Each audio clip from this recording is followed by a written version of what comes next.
Good evening, everyone. This is the Michigan Journal live on WUMD Radio at the University of Michigan-Dearborn. This is our very first radio broadcast, and we are very excited to bring our paper to a live discussion. All opinions stated have nothing to do with the University of Michigan's views or values. We have myself, Chanel Stitt, the editor-in-chief of the Michigan Journal. We have Daniel VJ, a staff writer, and then we will be covering news, student life, arts and entertainment, opinions for the week. Covering sports, we will have Drew Dykowski, the sports editor, and Corey Leverins, a staff writer. So let's get into the stories of the week.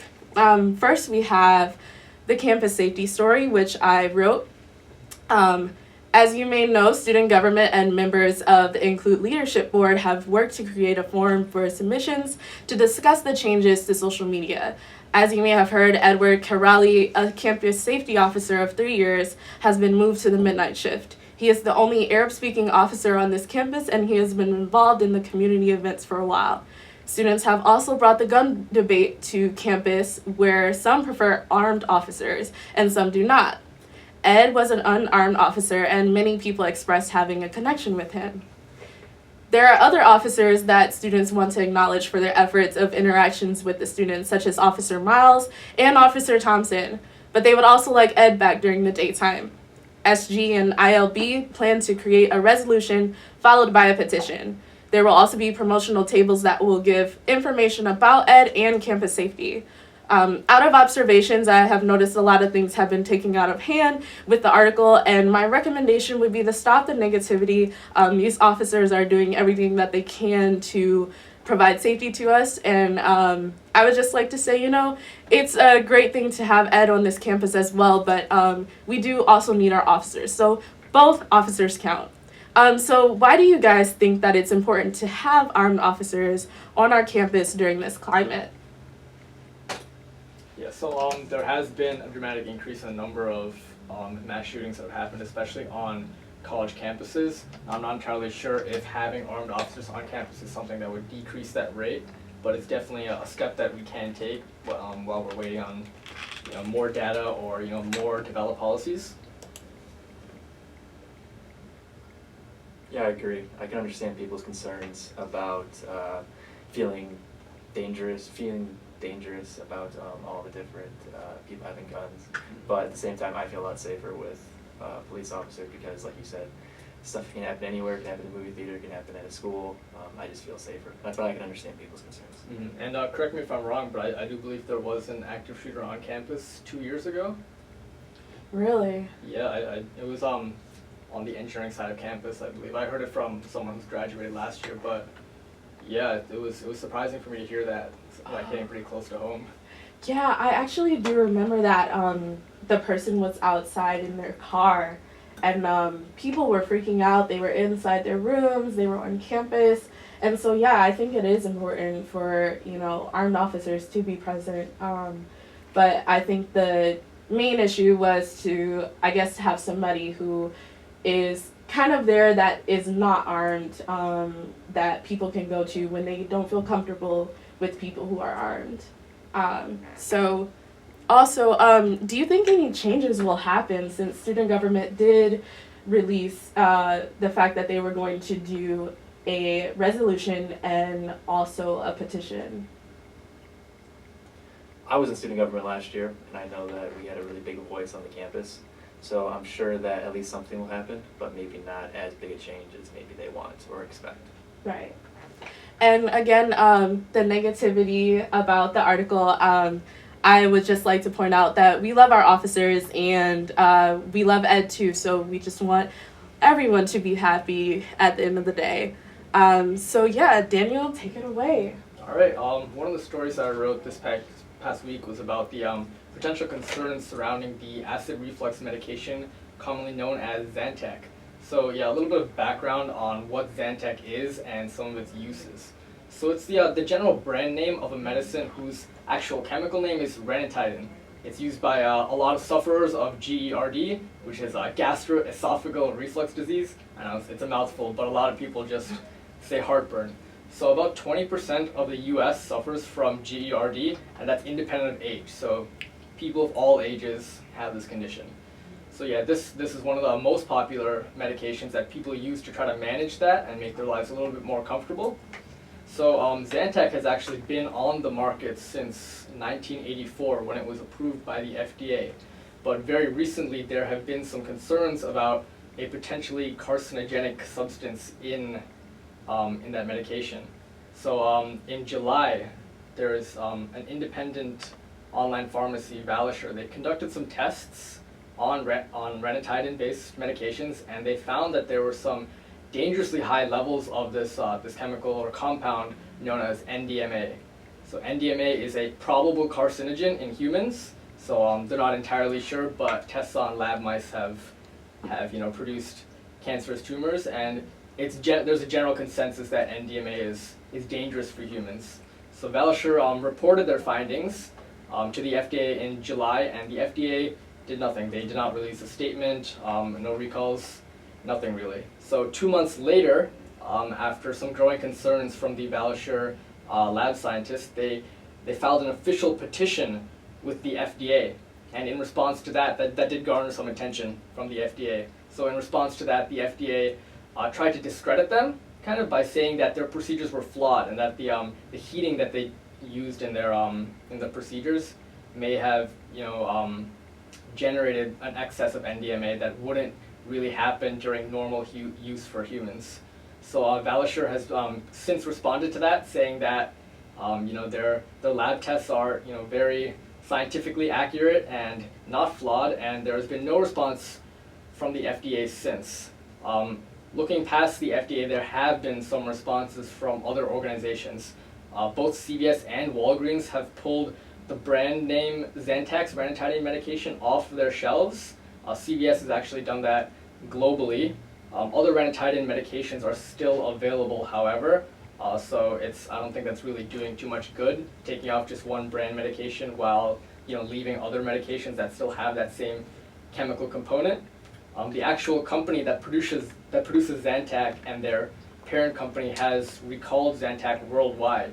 So it does kind of seem like everybody is kind of erring on the side of caution except for the FDA, which is not something we see very often. So a couple things that are important to note: there are other non-ranitidine based medications available for people to manage their GERD. Prilosec OTC is one of them. That's actually the second in volume sales. So for people who are people who are frequent users of Zantac, they do have some other options available to them. Yeah, so some questions that I want to pose to you guys. Since Zantac is such a widely used medication, especially in the US, do you think it might cause more harm than good to pull this off the shelves while we're waiting for more concrete science? Personally, I think that if you ever see a problem with a type of medicine or a type of product that is actually causing people to, I would say, have hardships or possibly death, I would take it off the shelves immediately. The same thing happened with Roundup, the weed killer. Even though it's not a medicine, it's still something that you'd use on a daily basis, and I don't know if they've completely removed it from shelves, but I see a commercial every day, almost every hour, about if you have used Roundup, you might have cancer. So I think that, when there's a hardship coming from a certain product, it needs to be removed immediately. For sure, I definitely agree with that. I definitely fall on the side of erring on the side of caution when you're dealing with an issue like this. If there's a potential for a carcinogenic substance, that type of thing definitely needs to be taken off the shelves until more concrete science can be provided. Especially since there are alternate medications for people to rely upon while we're waiting for more data. I think that's such a big part. I think having other options is good because, like you said, erring on the side of caution is the best thing to do. And with other options, hopefully people can navigate their way smoothly, or as smoothly as possible, to be able to manage their treatment. So yeah, I think they should err on the side of caution, but hopefully doctors and such can help the people that are affected to get better, different treatment. Definitely agree. While researching this, I also tried to look into the potential motives behind each of the organizations and the reasons they would be making the claims that they did. I couldn't really find a reason for Valasher to make those claims or any type of bias that they may have. So I'm definitely going to have to side with Valasher on this one, especially since, like, you know, they really don't have any reason to be docking that medication. For the FDA, I think that their reasons for stating what they did might be that they don't really like to go back on what they've said previously. So in 1984, they did approve this medication, and I think it might look bad for them if they were to go back on their word, especially after 35 years. But that is one more thing to keep in mind. This medication has been on the shelves for 35 years, and in that time, there has been no link to cancer made, you know, with all the users of it. So we're just gonna have to, you know, wait for a more concrete basis and reporting from both organizations. Definitely. All right, we are going to take a quick 2-minute break. All right, we are back on air, and we are moving on to Daniel's story about the troops being pulled out of Syria. All right, what's up, guys? I am Daniel. So another pressing issue that has been in the news in the past week and a half has been Trump using executive war powers to pull U.S. troops out of Syria. Now, this has garnered a lot of conflict from both sides of the aisle because the Kurds have been a very great and consistent ally with the U.S., especially during the fight against ISIS in the past decade or so. So essentially, what happened is Trump exercised those executive powers and pulled U.S. troops out, leaving the Kurds essentially defenseless against Turkey. And Turkey considers the Kurdish forces to be terrorists in a way.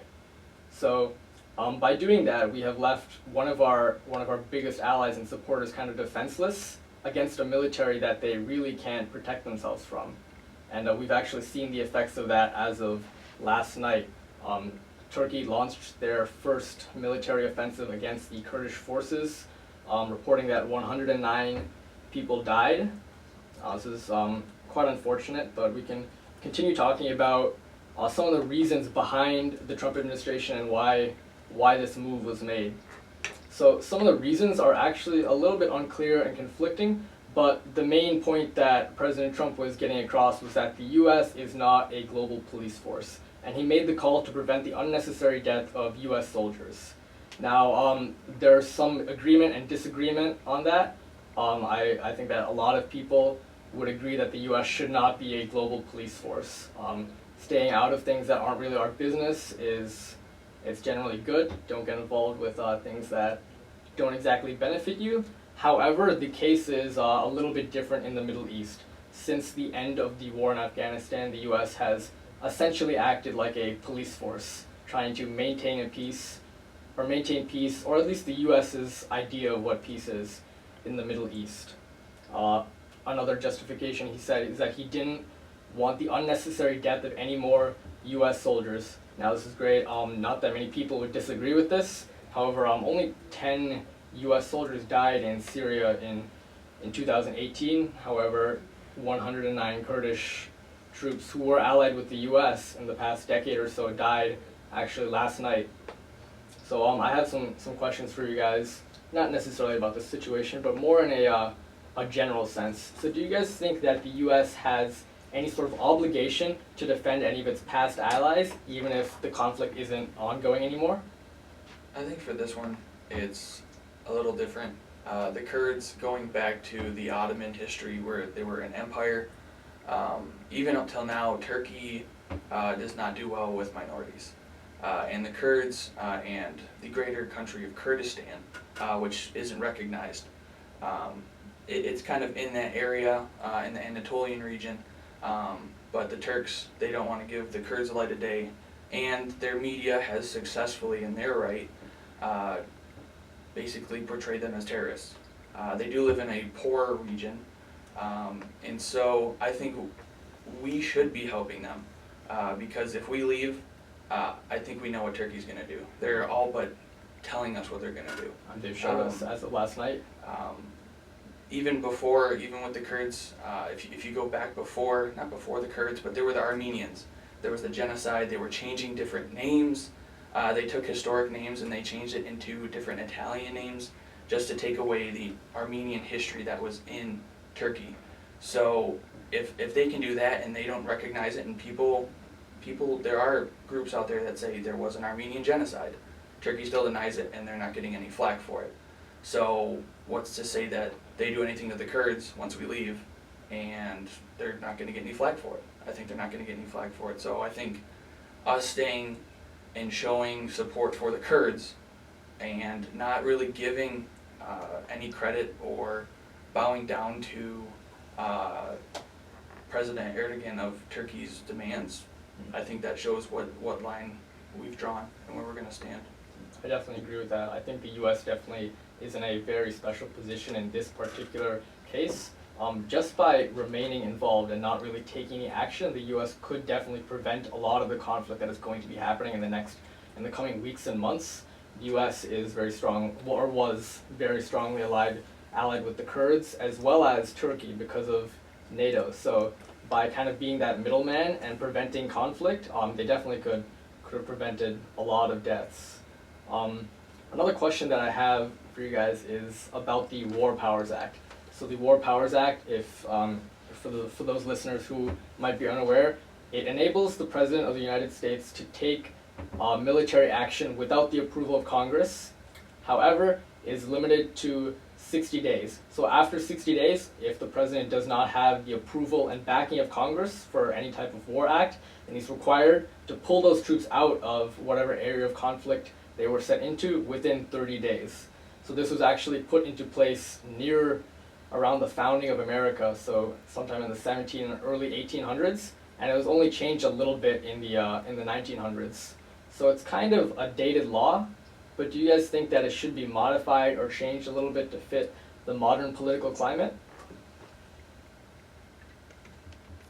I'm not sure. I mean, that's kind of a...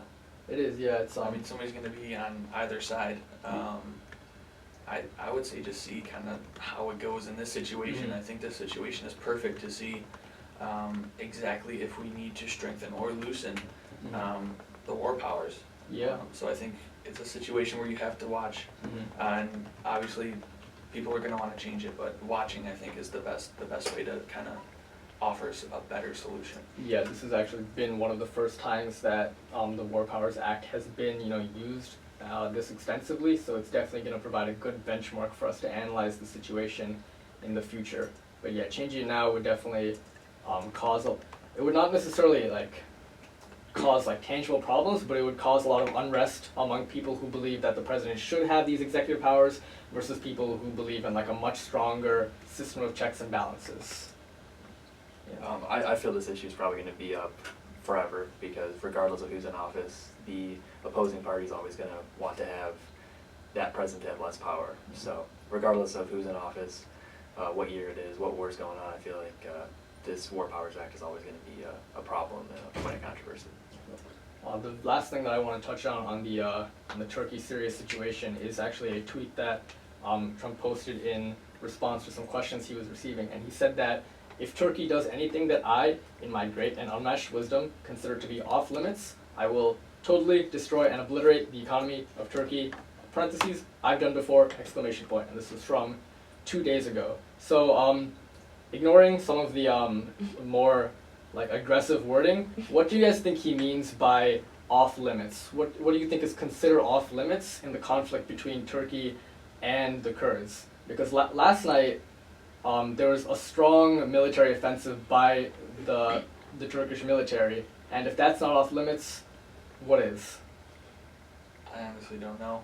I don't know what he's thinking. I think whether you voted for or against him, he's been doing some really stupid stuff with tweeting. I wish he would really just stop. He doesn't really need to. Show us through policies, show us through actually doing stuff, not tweeting it, because I don't care what you're tweeting. I want to see what you're going to do. So I don't know. I hope he has a strict policy. Mm-hmm. In general, I think we need to understand that what Turkey is going to do if we pull out, it's not going to be pretty, and they've already, like you said, shown their hand with bombing the Kurds. Yeah, so we're definitely going to have to see how the situation unfolds over the next few weeks and months. But yeah. I would say that Donald Trump's Twitter is modern version of the Mean Girls burn book. And I think that, he's never really clear about what actually would be off limits no matter what the situation is. And so I don't think that we can clearly actually, know what his limit is in any situation though. So, yeah. All right. We're going to move on to the homecoming week, which was last week. Katie Pintuck wrote an article about the homecoming dance. She wrote an article about the attire that should be present at the homecoming, but then she also did a recap of the homecoming dance, which was cool. This was the 60th year of the University of Michigan-Dearborn's existence. Last week there was a pep rally, a cardboard boat race, which is our annual event. We had a carnival, we had the Maize and Blue Bowl, which did get canceled because it was raining. We had the homecoming party on Thursday, and then the men's ice hockey team had a tailgate and a hockey game to follow. So let's just talk about homecoming. What was your favorite part of the entire week? My favorite part was probably the hockey games. There was a Thursday night and Friday night. Obviously I'm pretty biased because I'm a sports editor. But both games were really good. UM-Dearborn, they're ranked number 4, and they were playing Lindenwood, who's ranked number 2. Both games were really good. UM-Dearborn won the first game 2-1 or 3-1, and then they lost the second game 2-1 in overtime. So they both were really good. There was a lot of fans there for both sides, playful, trash talking, all that stuff. Ashley Casper and Sean Smith won Homecoming King and Queen, and they were really excited about that. So that was also really fun to watch. And then I also went to the dance. I thought that was kind of fun. Dances aren't my thing, and it kind of gave me bad flashbacks from high school. But it was still fun. It was fun to see a lot of people there, and it seemed like everybody was having a pretty good time. And I was kind of disappointed that I didn't get to go to the boat race and a couple of the other things. And again, big congratulations to Ashley and Sean for winning homecoming royalty. I would say my favorite part, which is always my favorite part, the cardboard boat races. It's really fun to see people struggling in the water with just duct tape and cardboard. I've never seen anything like that, and I feel like the only place that this is acceptable is Dearborn, of course. So it was funny. One team, I believe it was Pride, one person that was in the boat lost her paddles and she started swimming with the boat halfway in the water. She was still making it work. So, it's just really cool to see that the dedication that happens. Another team built a raft. People were trying to say they're disqualified, but it was still a boat. I give that to them. Also, the homecoming party, I always enjoy that. Shout out to SAB for that, Student Activity Sport, for our viewers who don't know what that is. And does anybody else have anything they want to share about homecoming? No. Did you guys attend the events? I was not at the dance, no.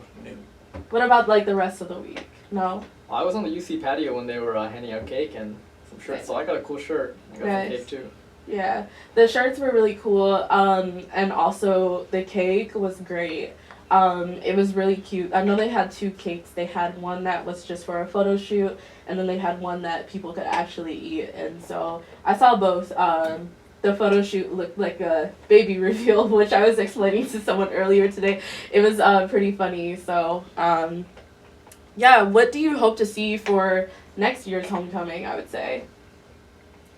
One thing that I would really like to see is if they move the cardboard boat race time to maybe later in the day or at nighttime, because I think it was at 11.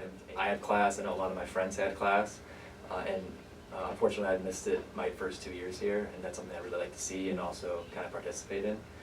And also maybe just some, I don't know, with different programs and parties and stuff like that, but just some different things. It seems like they kind of do the same thing every year, and I think some new activities would be pretty cool to see. Definitely. In an article that I wrote about homecoming, it was an opinion piece, and I pretty much talked about how I really saw the thing that I call involvement fatigue happen during homecoming. I've been noticing that a lot of people are not as involved as they used to be when I first got here, and so involvement fatigue really showed during homecoming week. I didn't really see as many people as I normally did.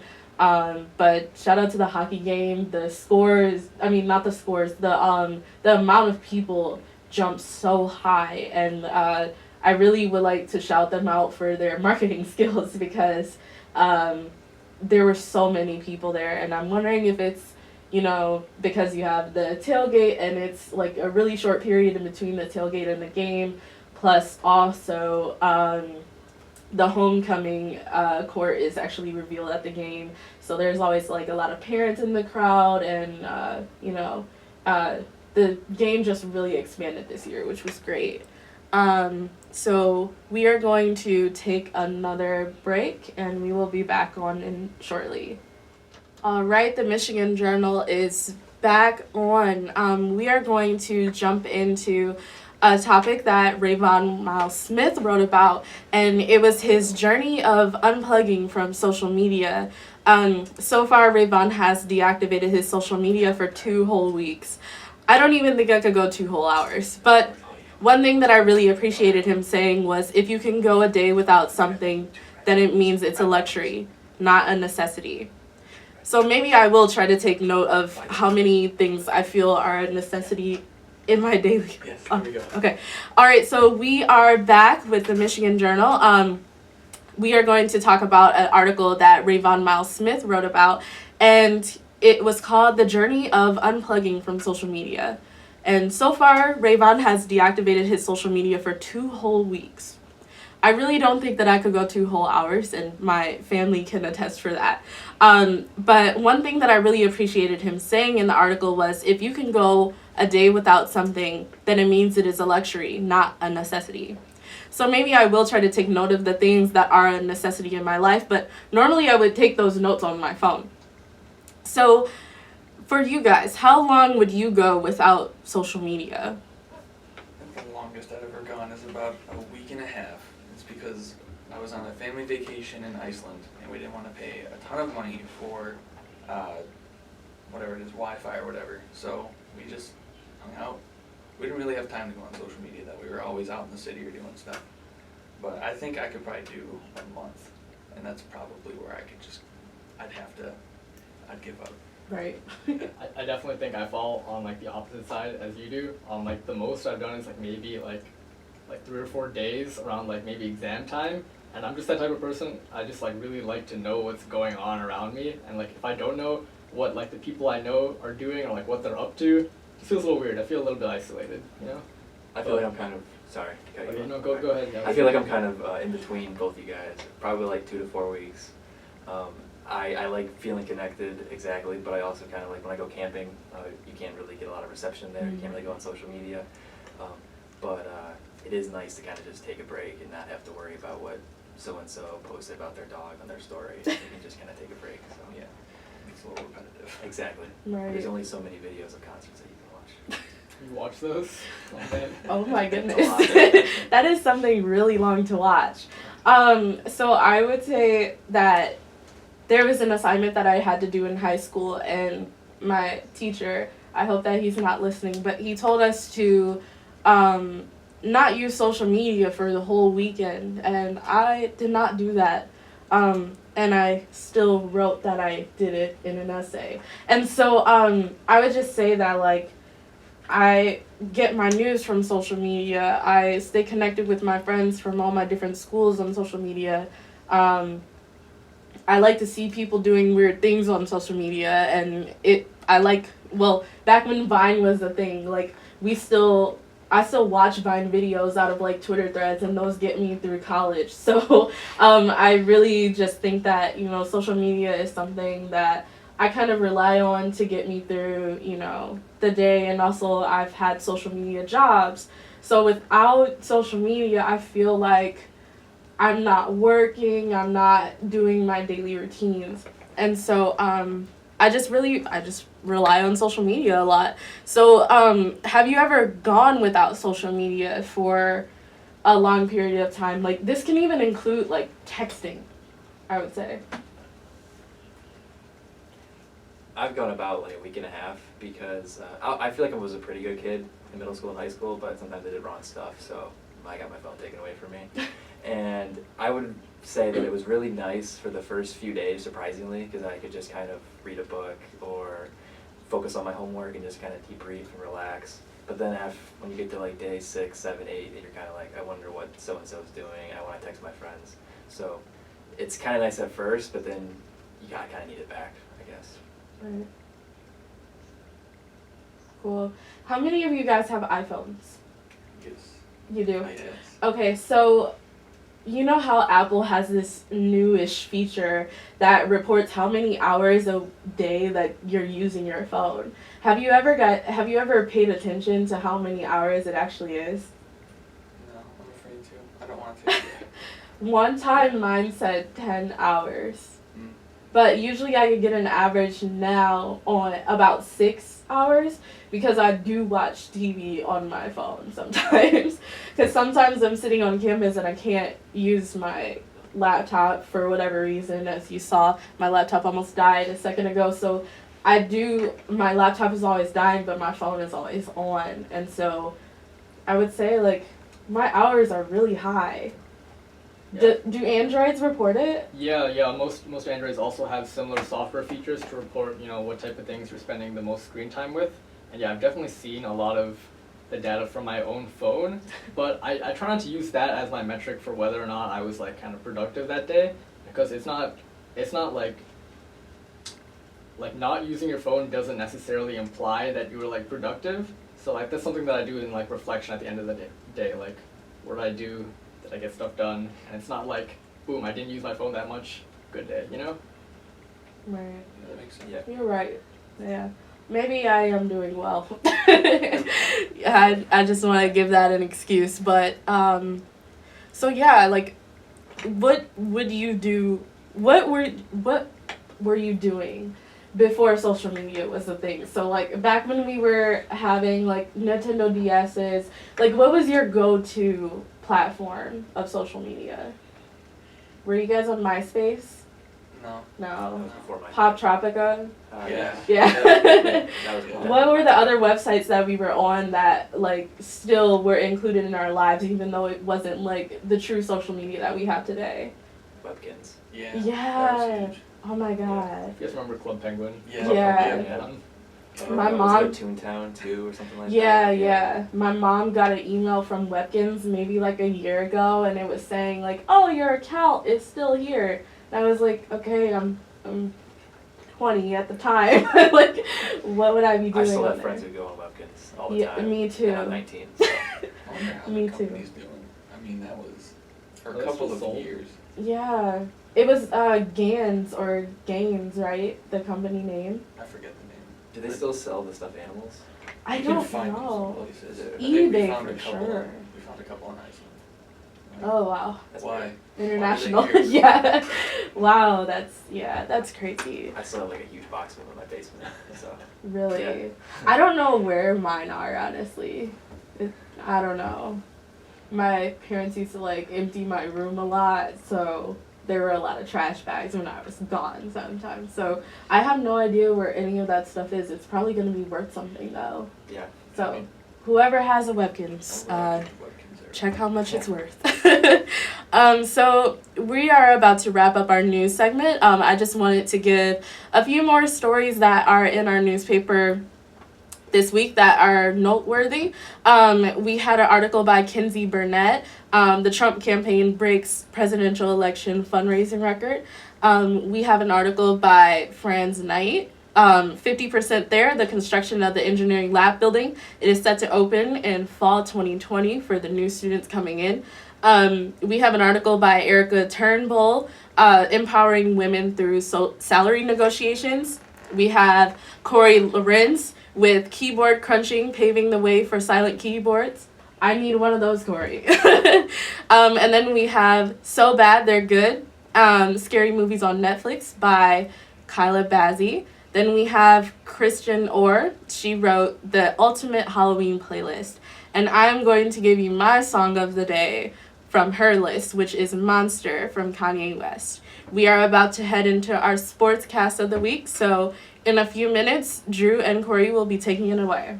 Hello, my name is Drew. You heard me a little bit earlier. now we're going to go kind of back into my own element and talk about a little bit about sports. I'm the sports editor for the Michigan Journal. I'm a sophomore here. I'm currently still trying to figure out what I'm going to major in. But I love sports. I've always loved sports. In high school, I played lacrosse, basketball, baseball, and soccer. But I pretty much watched everything. Sports I'm interested in baseball, basketball, hockey, football, college basketball, NASCAR. I'm pretty much really into everything. And teams I love, I really don't have a main favorite team, but the Tigers, Lions, Red Wings, obviously Pistons, Detroit teams. Outside Detroit, probably the Patriots. Yeah, that's pretty much it. And I am Corey. I'm a staff writer here. I'm a junior. I just transferred over a semester ago from Schoolcraft, and I'm now pursuing journalism and screen studies. I was in software engineering, and that was a big no-no. In high school, I played basketball, soccer, and baseball. Before that, I played city football, so that was an experience. I'm interested in most of the traditional sports. I'm also getting into MMA, specifically UFC. I think the strategy in that particularly is very interesting. And then teams, Detroit fan, but because we've had such terrible teams, I usually I pick a second team. So Lions is a little different because I'll do the Lions and then I'll usually just watch a team that's interesting that year. For the Tigers, because they're in a rebuild, I need to find somebody to find joy in. So I picked the Tampa Bay Rays. I always liked them since they had Scott Kazmir. For Red Wings, I like really the original six, besides Canadian teams, and that's nothing against Canadians. I just like the American teams better. So yeah, that's me. So first up, we have Michigan football. We have some thoughts on Iowa. I think that they just had a rough day. The quarterback, he threw 3 interceptions. Before that, he had not had a turnover this year. So I think he just had a rough day, and our defense really showed up. Because even though you've seen in the news with Harbaugh and Shea Patterson talking about our offense is not there. It's just basically a smokescreen. And they need to figure it out. Drew? I wholeheartedly agree with everything. I was had the pleasure of being at the game. Were you at the game? No, I was not. It was my first time in the student section. It was a lot of fun. Definitely recommend. Even if you're not a sports fan, definitely go for at least one game a year. It's a lot of fun. But yeah, I think Iowa just had a really bad game. They were coming off really hot, and I think we came out a little bit motivated because we wanted to still prove some people wrong after Wisconsin. But the offense still looked terrible. They came out really good, scored 10 points right there in the first quarter, but then the rest of the game it was pretty non-existent. The defense though, Aiden Hutchinson looked really good. Kwity Paye, of course, he went down with an injury, but prior to that, really all season long, he's looked really good. Even though the defense looks good, I am still kind of worried because it seems like they kind of do this every year. The defense, they are really good against mediocre to good competition, but then when you play the really good teams like the Wisconsins, the Penn States, the Ohio States, they kind of fold. So it'll be interesting to see what happens next. So for predictions, what do you think is going to happen? I don't know. I've been trying to hold out hope. I kept telling myself that the Wisconsin game was kind of like the Notre Dame game from last year, where we kind of just didn't play well and we lost. But Rutgers, they played really well. But again, that was Rutgers. No offense if we have any Scarlet Knight fans out there, but Horrified scrimmage. They're not the best team in the world. And this week we get Illinois, which probably is going to be much better than the Rutgers game. I don't think we can beat Ohio State. I really don't. And I would not be surprised. And I kind of for maybe this being like Jim Harbaugh's last season as coach. Yeah, I wouldn't mind that. I'd like to see some shuffling of coaches and whatnot. I think I have them going 9-3. I hope I have my math right. But I have them losing to Notre Dame and I have them losing to Ohio State. So I might even be generous with giving them the MSU game. And who knows? Maybe Maryland or Indiana can upset them. Because I think they're not upset-proof this year, which is unfortunate. But Michigan, they got to figure something out. So hopefully this year's kind of, hey, let's figure something out. Let's right this ship, not for one season. Let's right it so we can continue the program that has the most wins in college football. You're a little more optimistic than I am. I got them at 8-4. I don't see them beating Penn State. I'm confident they can beat Michigan State just because they have not had the best season this year either. But 8-4, they'll still get a bowl game, but it's Not still playoff bound. exactly. I want them to make the playoffs. They haven't even made a Big Ten championship game yet with Harbaugh. It seems like every year we're kind of like, oh, this will be the year, this will be the year, and we've been saying that for 5 years. So. I don't know if we should bring Urban Meyer in. I'm not sure. That was a rumor. Interesting. That would be. I don't know how they would take that. Yeah, we'd win. Maybe win a championship as long as we don't get caught first. So, but yeah. So another big topic in sports right now is of course the NFL. We're about it's week 5. Week 5 just finished. Week 5 just finished up. And it was kind of weird last week. The Lions weren't playing at all. Yeah. What team did you watch? I watched Jacksonville versus Carolina, which was probably the best match to watch if you're not watching the Lions, because if anyone doesn't know, Cam Newton was out, so Kyle Allen was the backup for Carolina. Nick Foles, he broke his collarbone, so Gardner Minshew was in, and he's looking like an absolute stud, even though he lost. He put out, I think, 374 passing yards. And it was basically a McCaffrey show. Carolina's running back, he broke the record for the longest franchise rushing touchdown for 84 yards. And just watching him run, this guy he's fast, but he's built. It's crazy just how good of a mix of speed and strength he is. And then that win catapulted Ron Rivera to the winningest coach in Panthers history. So that was, I guess that was the game for me. Yeah. Any stood out for you? Well, do you think Gardner Minshew is going to be the next Tom Brady, like a low round draft pick that Nah, comes out of nowhere? And not at all. I does think really he's good? just going to be fun to watch. I don't really see anything in him, but he's really capitalizing on it. He's changing his style. People are starting to look like him. So Yeah. he's going to play off of his victories right now. The game that I probably watched the most, it was kind of a blowout, but it was the 49ers and the Browns. Okay. I was really high on the Browns going into this year. I love Baker Mayfield, but they just look lost out there. I don't know if Freddie Kitchens was the best choice of head coach. It kind of reminded me of when the Lions kept Jim Bob Cooter around because he had like a good second half of the season. But they got to figure something out. I think I heard earlier today that Odell might get traded. They're looking at possibly trading him, which would be kind of a disappointment considering of all the fanfare that came in them acquiring him in the offseason. But on the other side, on a more positive note, the 49ers look really good. They may beat the Rams in the division, which would be really shocking. Jimmy Garoppolo still looks like he's still kind of recovering, but I have faith in him. I think he's a good guy. The defense, as long as they can stay healthy, looks really good. And I think they're going to be a team that I definitely keep watching as the season goes on. Yeah. Speaking of the 49ers and Rams, I think they played this week. That's one of the I put them as one of the games to watch. I think Lions and Packers is probably going to be it for me. I'll probably watch that. Maybe the Eagles and the Vikings. I like Carson Wentz, and I hope he can have a healthy season all the way through. Saints and Jags, just because Jalen Ramsey might be back, so that might be fun to watch. Texans and Chiefs, just to see if the Chiefs can bounce back. And then Panthers and Bucks, because the Bucks have a surprisingly, at least decent defense, and I want to see how they can handle big old McCaffrey. Yeah. I don't think anyone can tame him though. Their offense is good too, though. And Winston, Godwin, they look really good. Mike Evans, of course, he had nothing. He did nothing last week, literally nothing. But he's still one of the best receivers in the game. You kind of touched on there the Lions and the Packers. What are your kind of expectations for them down the line? For the Lions, I think they're probably going to go record-wise 11-4-1. I think the Free Press may have put out a similar article saying basically the same thing. Specifically, I do think that we're going to beat the Packers, but I think that we'll share the games. I think we'll go 1-1 with them.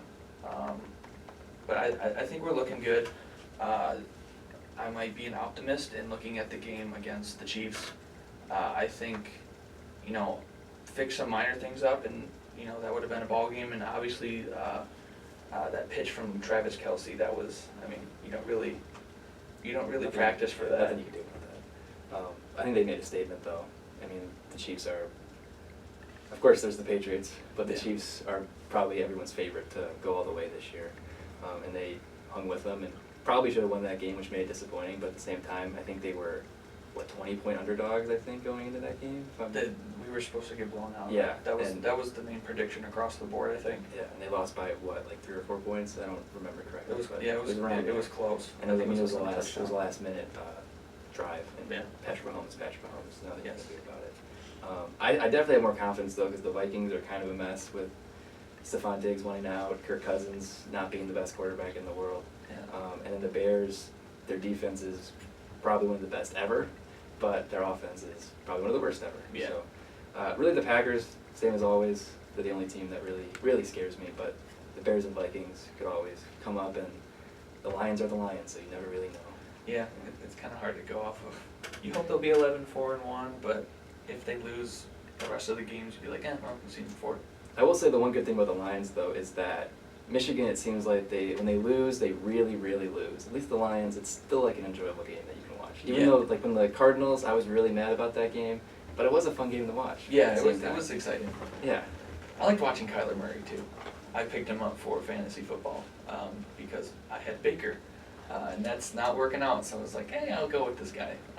I think Kyler, he could be the next Brady. I don't think he's gonna ever put up maybe the titles that he has. That I mean, it's impossible to probably. but I think he'll be a contender for one of the better quarterbacks as long as he stays healthy, which is basically the argument for everybody. As long as you stay healthy, I think he's just going to be fun to watch. Basically, I think a clean cut Michael Vick without maybe any of the scandals. Yeah, the rap sheet. Yeah. I forgot to mention this in the intro. I'm also an Oakland Athletics fan, so I'm not the biggest Kyler Murray fan in the world because for those of you that don't know, we spent I think eighth overall pick in the first round to get Kyler Murray, and then he decided, nah, I want to play football instead. So, not the biggest fan, but yeah, he is fun to watch. He's a good player. Do you have a fantasy football team? I do. This is my second year playing it, so I'm still figuring things out. My best player is Michael Thomas right now. I had Julio Jones, and hopefully nobody's listening to me right now that's going to send me any letters or anything, but I traded Julio Jones away. I traded him for DJ Chark because he is getting an astronomical amount of looks from Minshew. Because Minshew is going to be playing the entire year, sans any sort of injury, I feel like Chark is going to be consistent. Just trying to throw it away. I think Chark is good enough to try and go get any ball. Yeah. So. And I have Julio on my team too, and I actually benched him this week in favor of Will Fuller. It's more of kind of a matchup thing, and Will Fuller absolutely went off last week, but Julio, he had like a couple big weeks, but I don't think he was worth I think I spent like a second round pick on him, first or second round pick. Definitely not worth it, but yeah. Yeah, the Falcons in general just kind of look this Yeah, year. they're really disappointing. I mean, they were a lot of people's pick to go far in the playoffs because their defense was finally healthy again, but their offense it's not working. It's kind of like the Bengals. Their offensive line is just terrible. I have Tyler Boyd and Joe Mixon, and I can't trust them at all week to week. Tyler Boyd's been scares pretty me. good so far this year, but Joe Mixon, I know you ask most people, he's probably the biggest disappointment for fantasy owners this year. What's your record so far? I am 3-2. I lost last week because I didn't play Chark. I'll put it at that. For some reason, I was sticking with Greg Olsen, and I probably shouldn't because I think this is the second game where he didn't have any points. But I've been having tight end trouble. How about you? I'm 4-1. I probably should be 5-0 because the 1 week I lost, I saw Sunday morning. I woke up. I saw Winston was playing the Rams. I was like, oh man, Rams are such a good defense. No way. So I decided I'm gonna start Kyle Allen because Kyle Allen was doing pretty good, and he did okay. But Winston absolutely went off. The Buccaneers, I think if I remember correctly, scored 55 points against the Rams. Jameis Winston looked like Tom Brady, and I was pretty disappointed. And I still almost won, but yeah, I was pretty upset. But 4-1, it's not that bad. It's pretty good. We're gonna take a quick break and we'll be right back. Welcome back, everybody. We're talking about the MLB now. So for most of you out there, well, hopefully most of you know that the MLB is still going on. They're called the playoffs right now. So it was the ALDS and the NLDS. And I believe tonight the Rays and the Astros play Game 5, which was not really expected. The Astros have a very dominant team across the board. The Rays they have some good players, but I would say that they still have some prospects that are figuring it out. So I think it's good that both of them are going to Game 5 because the Rays can figure themselves out. I'm a Rays fan. If you see the video, I'm wearing a throwback to when they were the Devil Rays. It's a really cool hat. Thank you. And they, oh man, I think they were actually founded in the late 90s. Yeah. So they're a relatively young team, so it's nice to see a team kind of get this far. They've been there. They've gone to the World Series once before. They played the Phillies when they had Roy Halladay and Ryan Howard. So they were not winning that one. But yeah, it's been some pretty interesting baseball. Drew, your thoughts? Yeah, I mean, I don't really have any vesting interest in either of these teams, except I'm not a big Astros fan. I really don't like them all too much. So I'm rooting for the Rays. Obviously, they're the underdog. They don't have a huge fan base. They don't have a huge payroll. They really probably shouldn't have won, I think, 96 games. So it's a really good underdog story. I'm a Cubs fan, and I'm an A's fan, and I'm a Tigers fan. And A's technically made the playoffs, but then they got blown out by your Rays in the wild card game. I'm sorry about that. Yeah, which is disappointing. But yeah, I think it'll be a fun game. Hopefully we'll be done so we can catch it. The 7:07 starting pitched. Always something weird. Always 7:07. It's never It's 7 just- or yeah. 7:05. I don't know if you watch any March Madness, but it's the same thing. It's like, let's Yeah. start the game at 9:32 for some reason. I Let's don't just understand why be that makes weird sense. about it. Yeah. Let's not be predictable. I mean, we're talking about it, so it's working. Yeah, that's true. Of course, last night there was 2 games. Nationals, for those of you watching, I've got my national stuff on right now. I always kind of like the Nationals, but I'm not a big Bryce Harper fan.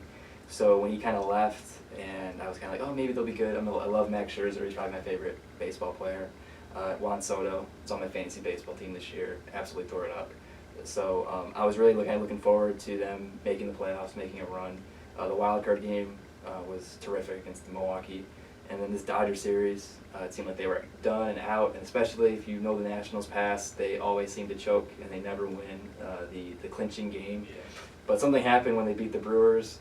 And now it seems like they're really clutch. And I mean, last night I think they had 2 back-to-back home runs against Clayton Kershaw, one of the best pitchers ever, to tie the game, and then Howie Kendrick hit one in the 10th inning to send them to the NLCS for the first time ever. It was a great game. Sadly, I was working on an essay, so I was kind of going in and out. But did you watch the game? I turned it on just after the home runs happened, but then I watched up until Kendrick hit the grand slam, and I was like, well, that's it.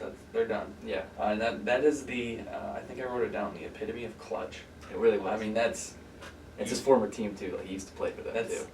I kind of feel like in situations like that though, like if you're playing against your old team, stuff like that happens. It seems, Yeah, it does. in any sport. So I was like, I forgot that he played for him, but then them saying that, I was like, okay, Yeah, that they makes said sense. it over and over again. Like, oh yeah, he played for them. But yeah, it was a great game to watch. And then the other game, of course, was the NLDS, Cardinals-Braves. Not as great of a game. It was 13-1. The Cardinals put up 10 runs in the first inning, which I believe was an MLB record. What do you think about the Cardinals? Is it disappointing for the Braves? I liked the Braves. I did. Ronald Acuna Jr. I just like the team that they're fielding, so it was disappointing to see them lose. But hopefully they can keep most of that core together. Yeah. Because they are a good team. But I think the Cardinals, they have guys on the team that have postseason experience. Yeah. And they know how to get through those hurdles that a lot of these guys, I mean, Acuna's in his early 20s, he's 21, 22. Yeah, and he just signed an 8-year extension too. So he's figuring stuff out. They've got to figure stuff out because they were not always good.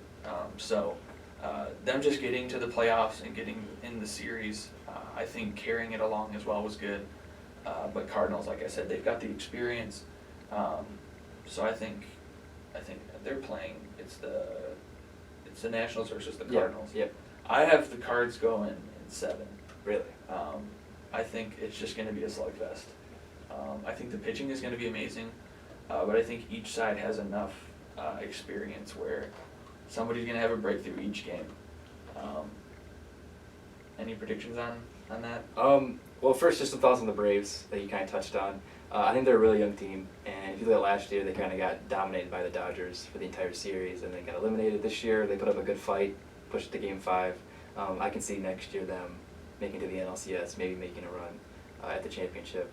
It'll be interesting to see if the Dodgers rebound, but I think the Braves could be a lot of experts' picks to win the NL. But as far as for this year, Nationals Cardinals, I think the Nationals are going to do it. Going into the playoffs, I kind of viewed them as the second best team in the National League. I just felt like they were really clicking at the right time. I was nervous about Scherzer because after he came back from his injury, he didn't look that great. But I think he'll be good. Steven Strasburg is finally kind of living up to his potential. Patrick Corbin was good until he kind of blew up in relief against the Dodgers. But I think the Dodgers might have been a better team than the Cardinals, and I think like you said, the Cardinals do have the experience, and they got the home field advantage, I feel like, but Washington's still got some great fans. I think it'll be a really great series to watch. But yeah, I think the Nationals will finally get it done. It seems like we've been predicting the Nationals to make it to the World Series for the last 6 years, and it's kind of funny that one year that they lose Bryce Harper, who was probably their best player, they go far. Yeah. So, yeah, I think the Nationals in 6. Something that I'm gonna say. Okay. What was that? I think Sports Nation may have put out a photo, I think on Instagram, and it shows Bryce Harper looking at the photo of the guy celebrating. I was like, I liked it. I like that banter is nice. But yeah, it's your big player leaves, and I honestly thought the Phillies would make it to the playoffs this year. I thought they had at least a decent team, but they didn't. And yeah, I mean, it seemed like going into the season, it seemed like they had the best lineup in baseball. I mean, they were kind of devoid of weakness. They had probably the best catcher in Real Muto. They had Harper, McCutchen. It just seemed like Gene Segura. He's one of the most underrated players in the game, I would say. And it just seemed like they all kind of just had an off year. They did fire their manager, Gabe Kappa, earlier today, though. So see who they put in. They're gonna try and take the guy from the Dodgers. Are they gonna fire him? No, I don't think so. I think they love him and he loves LA. So because they were chanting that last night. They Yeah. were like fire. What's his name? Roberts. Dave Roberts, yeah. They were saying fire Roberts. And I was like, wow, that's rough. They gotta calm down a little bit. I think they're fired up, but I mean, there's some good options out there. Joe Girardi, Joe Madden. I think Madden, I believe I saw, was linked to the Angels, and then Girardi was linked to the Mets and the Cubs. Gotta try and get Madden. Yeah. I think he was with the Rays. They got to the World Series, and then he went to Chicago. He went to Chicago. They got their World Yeah. Series. So I think wherever he goes is the World Series follows. I wish he would come here, manage the Tigers, but it seems like we're pretty set on Gardenhire, which makes sense. But Madden, I think that's where he got his start, was with the Angels. Mm-hmm. He was I think a bench coach or an assistant coach when they won their World Series in 2002. So he's probably going to go back there. Brad Ausmus.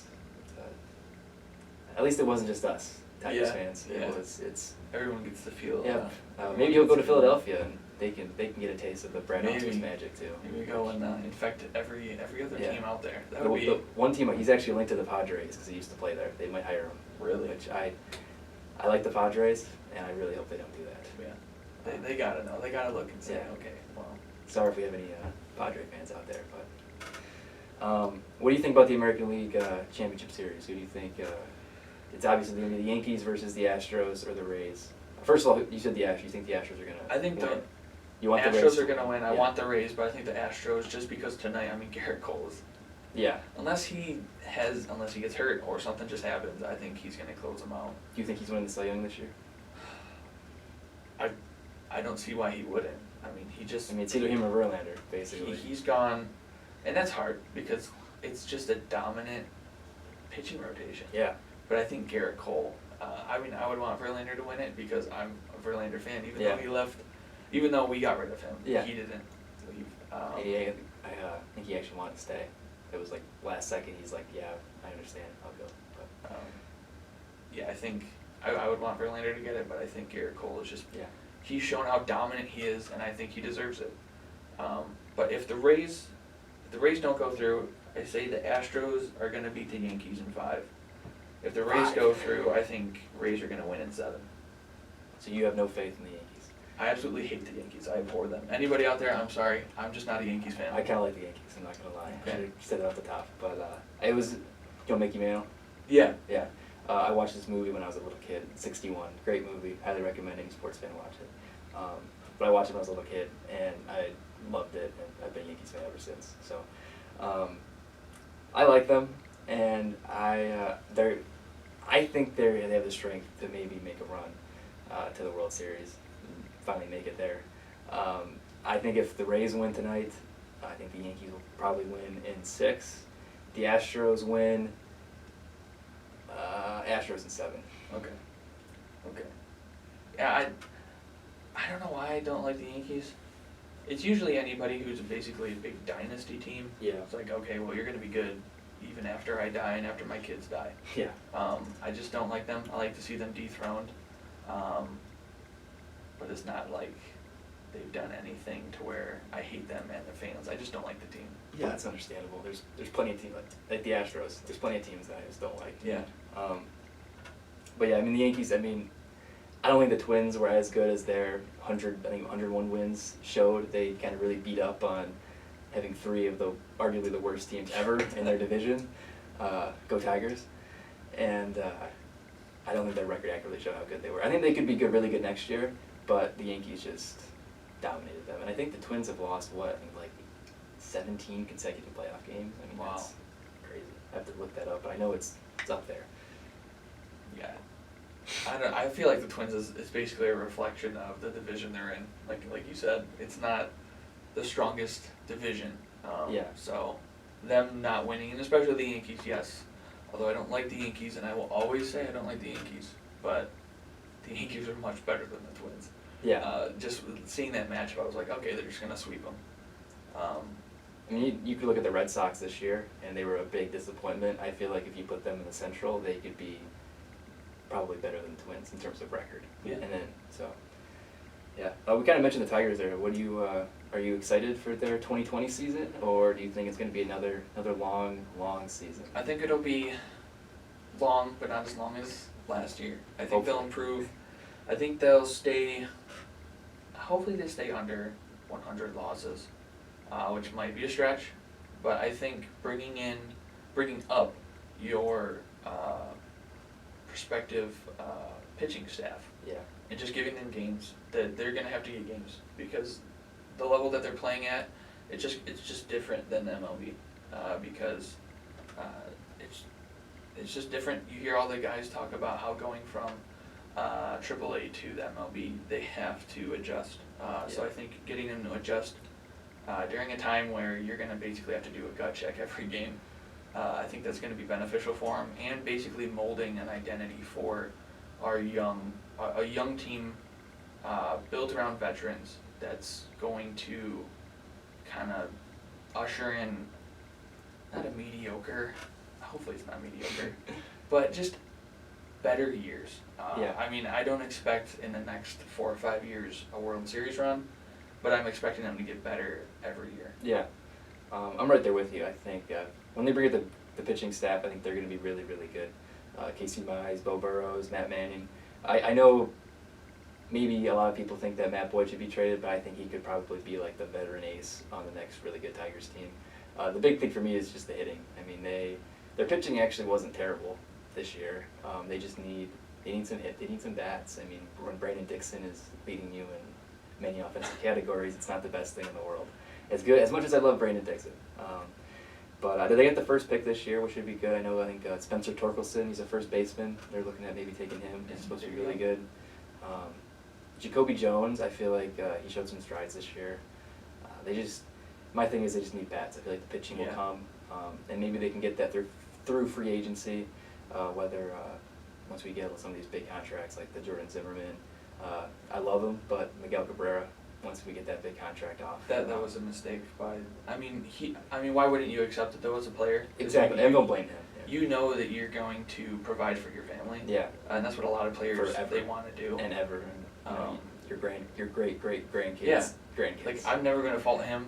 That was a terrible decision by upper management. Yeah, I mean that's just what Dave Dombrowski does. I mean he got let go from the Red Sox, and I mean you look at he's got 2 World Series championships, and from the 3 teams that he went to, and the one team of course he didn't win a championship with was us, the Tigers, but he still got us to 2 World Series, and I mean it works, but at the same time once he leaves, your team's left in shambles without a farm system. Yeah. But, yeah. Of course the next really kind of big thing in Detroit sports right now, before the Pistons get going, is the Red Wings. Did you seen any? They've played 3 games so far. Have you watched any? I haven't been able to watch any. I've seen some highlights.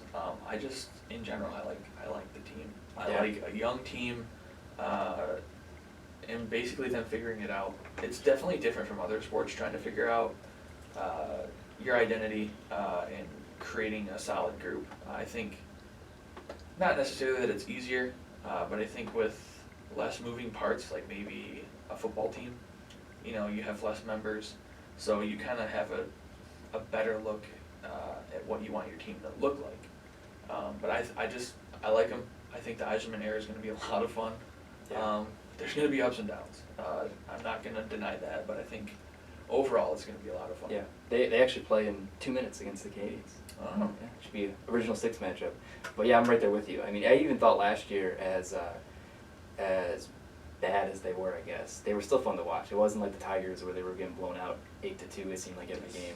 The Red Wings, I mean, you can tell that they tried hard, they worked hard. Larkin is, I think, he should be the next captain. I'm surprised he's not yet. He's just a great leader. I actually had the privilege of meeting him.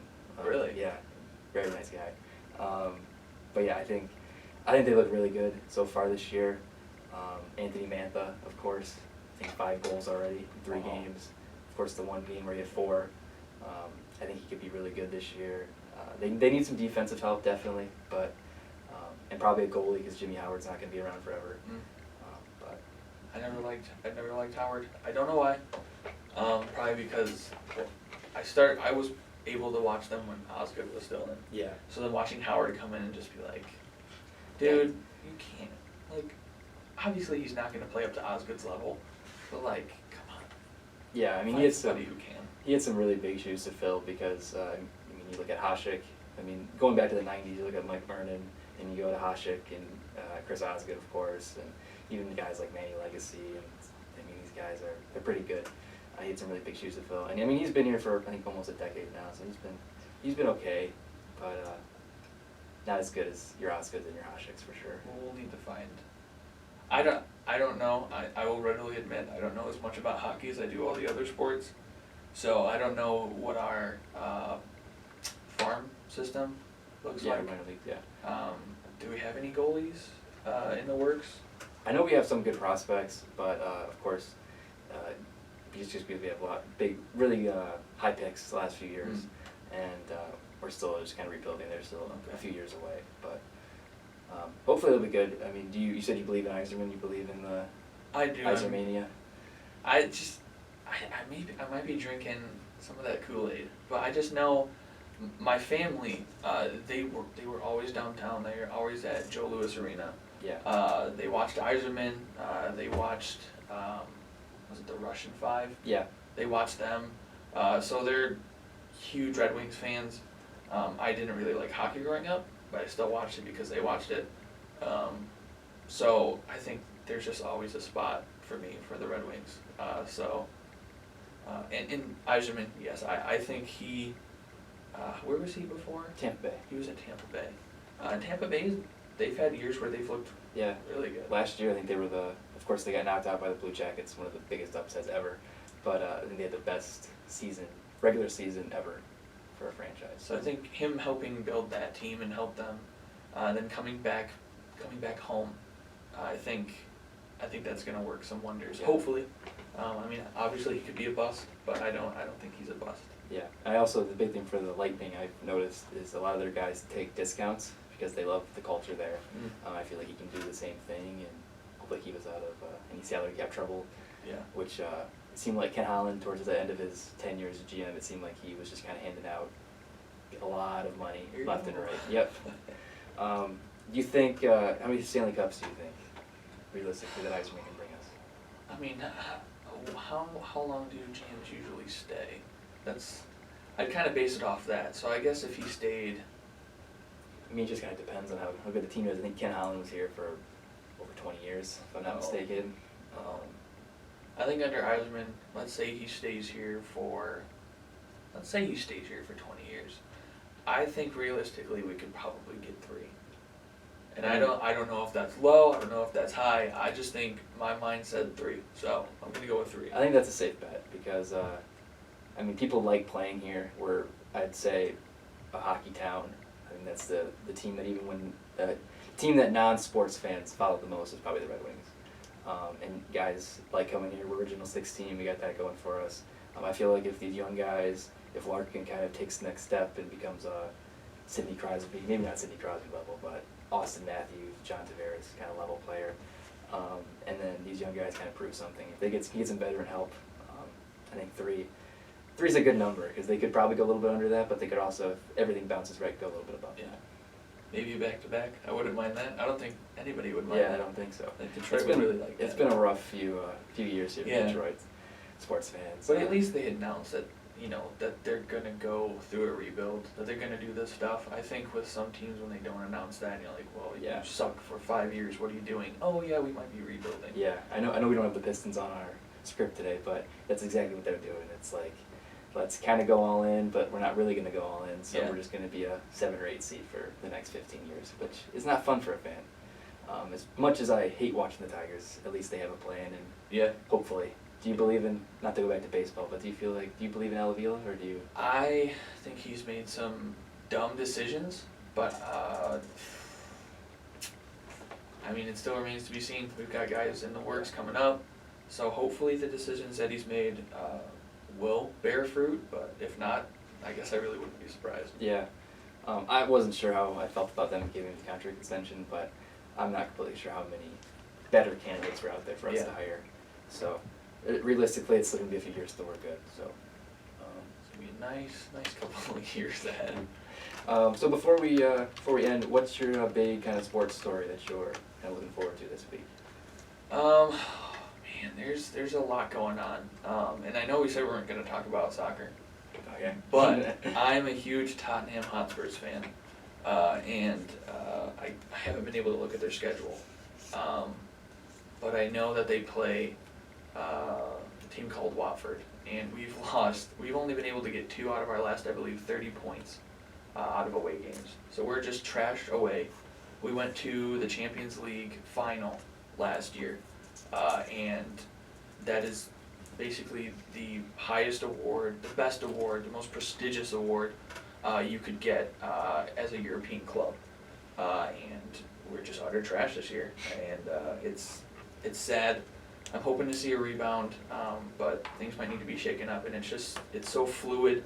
We don't know what's going to happen day to day, so I just want to see if they're going to hit that button, if they're going to go right into crisis mode, or if they're going to say they're fine. And I don't know. That's soccer, but if we have to come back to the 5, I'll just say NFL. Yeah. NFL is just the teams. I would say the Jags. Just watching the Jags it's fun to watch them, even though I know they're probably not going to make the playoffs. They're just fun to watch. I mean, you never know. Yeah, I guess that's true. And then just watching the Lions, just seeing That's going to be a really good game. how the Lions are going to do. Any stories for you? I'm actually looking up the Texans record right now just so we can see, or not the Texans, the Jaguars. I mean, they're 2-3 right now, only a game out behind the Texans and the Colts. The Colts are probably going to be pretty good. Jacoby Brissett. Actually, this is an older story, but what did you feel about Andrew Luck retiring? After hearing what he said about his body and how he was feeling, I mean, if I felt like trash for the last couple of years and I had injuries or just injuries upon injuries, I would probably want to call it quits. Yeah. But I think, and he said he was struggling with it back and forth, which makes sense. If you weren't struggling with it, then I would question your passion for the game. Yeah. So I think the timing wasn't good, but I think his heart was in the right place. And I think you don't want to prolong anything, and you don't want to play the wrong way when you're playing for a Yeah. team like that.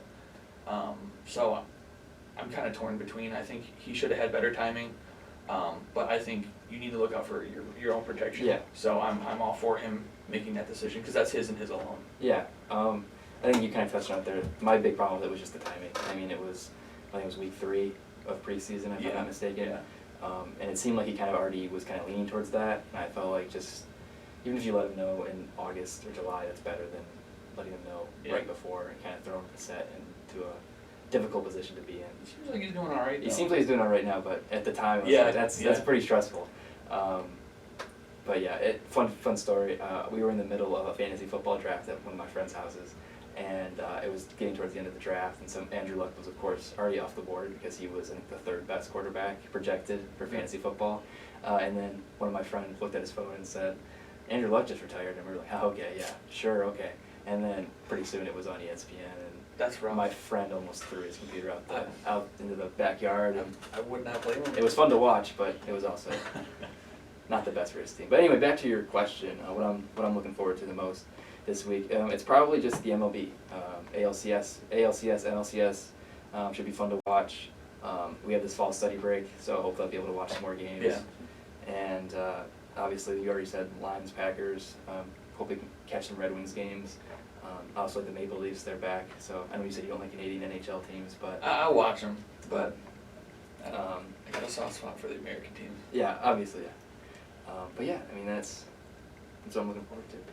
So I think that's pretty much it. Oh, real quick, I'm gonna plug the Michigan-Journal.org.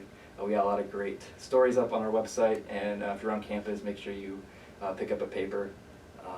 For the sports, I can speak on the sports behalf. We have a lot of good stories up there.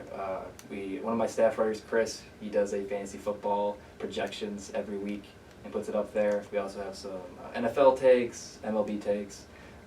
And yeah, if you ever want to write about sports or have a story or anything you want us to talk about or write, feel free to email at umd.mj.sports@gmail.com.